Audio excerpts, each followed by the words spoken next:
Hi guys, so it is July 5th. It's July 5th. And I'm gonna start a new vlog for books I think I'm not gonna like. So this is my July video. So I've started with The Swan Gondola by Timothy Shaffert. I'm sorry, I just went to the dentist, so my mouth is numb, so I feel like I'm talking super weirdly. But this I purchased this in 2015 on my trip, I think from Virginia back to California on a bookseller's recommendation. When I purchased it, I wasn't 100% convinced, but he was like really, really, really into it, and I felt bad, so I bought it. I bought it from Prairie Lights Books in Iowa City. I think that's what that is. Yeah, Prairie Lights in Iowa City. So yeah, we'll see. I did start it yesterday, and I can tell I'm not gonna finish it, but I'm gonna give it a little bit more of a shot because, you know, a little bit. All right, so I read like the prologue. Is that right? And it's prologue-y anyways. And I also read the first chapter, which is 1 page long, and I read like the first 2 pages of the second chapter, and I think I am not going to continue reading it, but I don't think this is bad. It seems like a really cute, so it's like a historical romance. It's set around the 1898 Omaha World Fair, and it's a kind of, I think it's a romance book. It's giving me like cute vibes, but again, I'm not like a cute vibes reader.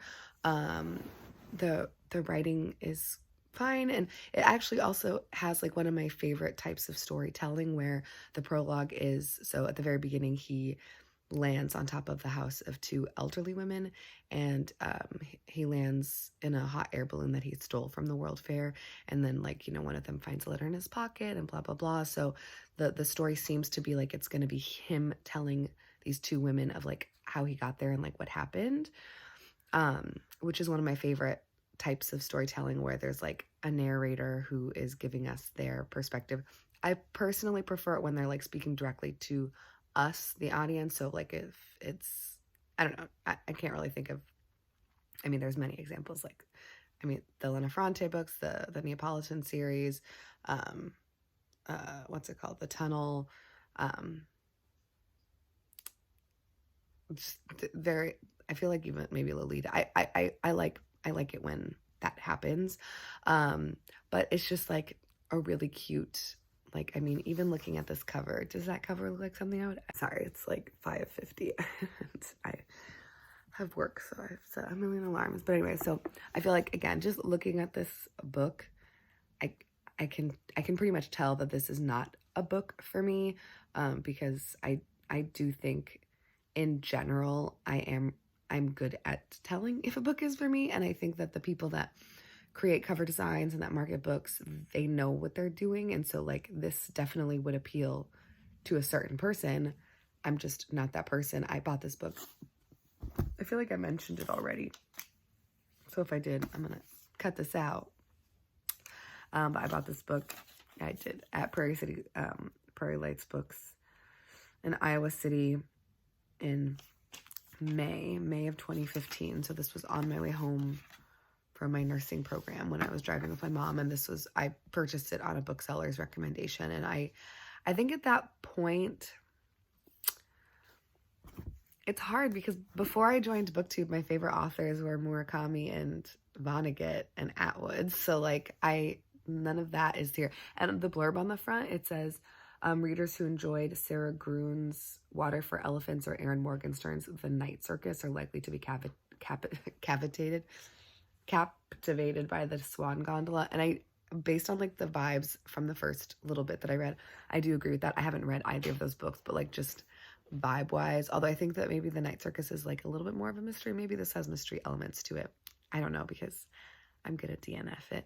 But yeah, I'm glad that I at least gave it a try, it's just like way too cute and not like the kind of world that I feel like being in right now. So I am gonna say goodbye to that. Am I gonna finish any of the books that I put on these TBRs? Maybe. What's my next one? The Final Empire. That one was a booktube buy for sure. I'm not going to start that right now, but The Final Empire is the next one, I guess, that I will try. I feel very accomplished right now. I guess just while I'm thinking, I'm not going to start this book right now, but I did pull The Final Empire, which is book 1 in the Mistborn trilogy, I think, by Brandon Sanderson, off my shelves. And you can see I've got the UK edition. This was 100% purchase because of booktube. So when I first started it's so weird because booktube goes through like, I don't know, I just when you've been on it for a really long time, like there's different phases and trends, etc. And when I first started, I was like, a lot of the people that I watched, I don't know, it's so hard because it's just exploded so much. And I didn't even start booktube like at the very beginning, but it has really exploded. And so I feel like it was a lot easier to find booktubers that maybe weren't reading the same types of books as you. I'm not typically like a huge genre reader, but I do think, and this is a fantasy book anyways, but like if I had to pick a genre, it would be sci-fi that I gravitate to the most. I'm pretty sure this is fantasy though, not science fiction, because there's like magic and stuff. And yeah, so I purchased this book. Everyone loved it so much. And I actually kind of hope that I like it too. But I have heard not great things about Brandon Sanderson and about how there's a lot of like, not like there's some like undertones. Oh my gosh.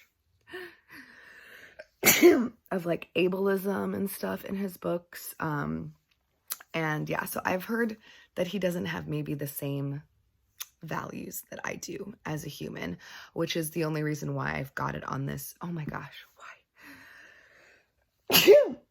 The only reason I have it on this, what month are we in? July. My July TBR is because value-wise, I don't think that we have things in common, and so I would like to read the book to see if that's like something that's apparent in the reading. This is not something that I'm going to prioritize because I do have to read my booktube price books, so maybe I should have not picked this next because maybe I will really like it. But if I do, then I probably will just put it down and finish it in August, to be honest with you. So we'll see how that goes. Yeah. Oh my gosh, my nose.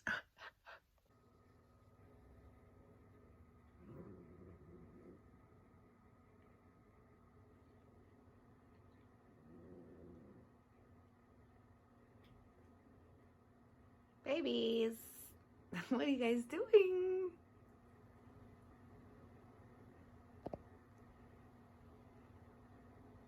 Hey guys, I wanted to start my, no wait, we're not in October. My sucky September, I guess. I'm going to try to read The Time Traveler's Wife. I probably shouldn't be doing this because I've read almost nothing this month, and like the best way to make sure you're reading a lot is to pick up books intentionally that you don't think you're going to like. But I want to get some things off of my shelves, and I feel very confident that if I read 2 pages of this, I'm going to say that this is not for me, just based on the title, the cover, and the plot. I was gifted this by a coworker when I worked at Les Macarons in Newport Beach, California, in Fashion Island, which was in the year 2013 or 2014. I think it was like a going away present when I went to nursing school, because I went to nursing school directly after working there. So I think it was just like a little gift from a coworker, which is like very, very sweet because I'm a reader, so people like to give you books, but you know, sometimes they're not always like for you specifically. So yeah, I'm gonna try to read this and we'll see what happens. So I was about to say, maybe I won't like, or maybe I will like this book. Maybe it's okay, but I'm kind of creeped out. So this book is about a time traveler, a shocker. And in the very first, like I'm on page 2, I guess technically it's page 4, but you know how books are. And so it's like the first date one. And so Claire is at the library, who is the female protagonist. And then she sees Henry. She meets Henry for the first time, and Henry is our male protagonist, the husband in question. And then she gets all excited because she's met him before when she was like 7, or I think multiple times when she was a kid. So she knew this guy when she was a child. And I'm just like, ick a little bit. Because she talks about, hold on, something about him unbuttoning his shirt when she's 18. Where did it go? Quizzing me on multiplication tables, French verbs, all the state capitals, laughing at some peculiar lunch my 7-year-old self has brought to the meadow, wearing a tuxedo, undoing the studs of his shirt with shaking hands on my 18th birthday. So, like, this is a grown man who's married to a woman, and then he goes back in time and meets his wife when she's a little girl, and then, like, bones her when she's 18, but, like, he's presumably much older because they've already met and been married. I don't know. I'm, like, a little grossed out, so it might be a real quick DNF. We'll see. I might go on Wikipedia and look at some stuff. When I was a teenager, I tried to get you to make love to me, and you never would, which of course made me much more determined about it. I think you thought you were going to warp me sexually somehow. In some ways, you were very parental. Oh, that's probably good news, but somehow at the moment I don't seem to be wanting to be thought of as parental. Our eyes met, we both smile, and we are conspirators. Yeah. I'm gonna say no. No. I just don't like romance things, and I don't like this, like, creepy child adult back and forth time thing. I don't like it. I'm sorry to the person who bought me this book many years ago, but I'm sure you've forgotten at this point. But something positive about this book, I do like the style in which it's written. So it's like diary entries, and it goes like back and forth between Claire and Henry. So it does a lot of like that kind of stuff, and it like says how old they are at those times. Yeah, I don't want to read about a 16-year-old. I don't want to read about... I feel like I was trying to say something about the time traveler's wife, but I ran out of space in my phone, and then I deleted some stuff, and I don't know what happened. Anyways, I should be going to work, but instead I am trying to just really fast. I'm so bad. Baby Teeth by July Sept. And I am one paragraph into this, and I feel like I'm already going to... I'm just not going to even bother. I'm going to get rid of this one. Mapped like mountains and railroad tracks across her ghostly skull. Hospital's dungeon carried the threat of needles and smelled like lemon candies tinged with poison. Yeah, at least The Time Traveler's Wife was like well written. Like, I can tell that The Time Traveler's Wife is a good book for people that like that genre, which is not me. The writing is annoying, and so I can't even make it. I'll give it another 2 chapters, but I'm pretty much burp. Let's get rid of things, right, babies? Yeah. I don't know why I said babies there, but you know.